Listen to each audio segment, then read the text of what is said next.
Advice that I'd give to a new property manager would be to start a linen program. When guests stay at a short-term rental, they want to get the same quality of sheets and towels that they would get if they were staying at a luxury hotel. You know that wonderful feeling you get when you crawl into bed at a hotel, those perfectly pressed sheets and pillowcases, and when you step out of the shower, those bright white fluffy towels? Well, they want the same thing when they're staying in a vacation rental.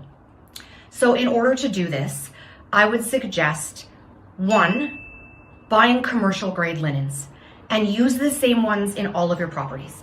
That way, when people are staying with you, they know that they can count on having the same high-end linens, whether they're staying in a 1-bedroom apartment or a 5-bedroom luxury villa.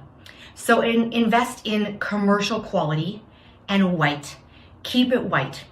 White is going to be the best so that you can use the proper chemicals to keep them white and bright.